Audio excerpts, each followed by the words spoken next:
हा सांगा, तुम्ही हा अपघात पाहिलेला आहे, कसा अपघात झाला, काय झालं? पहिल्यांदा ते आलेलं विमान आणि पहिल्यांदा असं वरून गेलतं, तेव्हा ते चांगलं होतं. नंतर आम्ही घराच्या बाहेरच होतो, आम्ही गुरांना खायलाही टाकलं आणि घरानंतर आलो तर आम्ही बाहेर होतो आणि ते विमान गेलेलं असं खालून आलेलं आणि खालून असं ते खालून आलं आणि ते बरोबर वरती जायचं, ते असं खाली त्याला अटॅक झालं. ते बरोबर म्हणजे 8:45 तेव्हा वाजलेल्या आणि त्याचा म्हणजे आम्ही पाहिलं, पण एवढा मोठा त्याचा असा स्फोट झाला ना की आमच्या घरापर्यंत आला.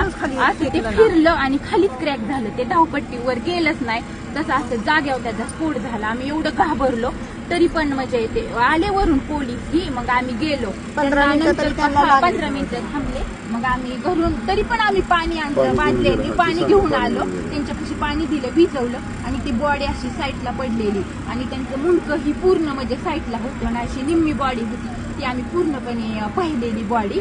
आणि नंतर ते म्हणले कापड वगैरे, मग आम्ही ब्लँकेट ही सगळं गुंडाळायला दिली आणि तसं झाल्यानंतर 15-20 मिनिटांनी मग ते गाडी आली आणि ते बॉडी अशी गुंडळून नेली.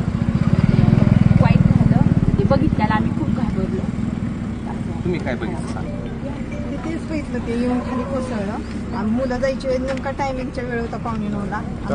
खाली कोसळला, असा भरता झाला, चाक येऊन माझ्यापर्यंत आलं तिथं घरापाशी. काही आम्ही घाबरलो, पोरही आम्ही पळत सुटलो, पण काहीच उपयोग नव्हता तोपर्यंत. ते पर्यंत सगळं हे झालं होतं, बस्ट झालं होतं. आम्ही म्हणजे काहीच करू शकलो नाही, आता फक्त पाहिलेलं जागेवर गेले. काहीच राहिलं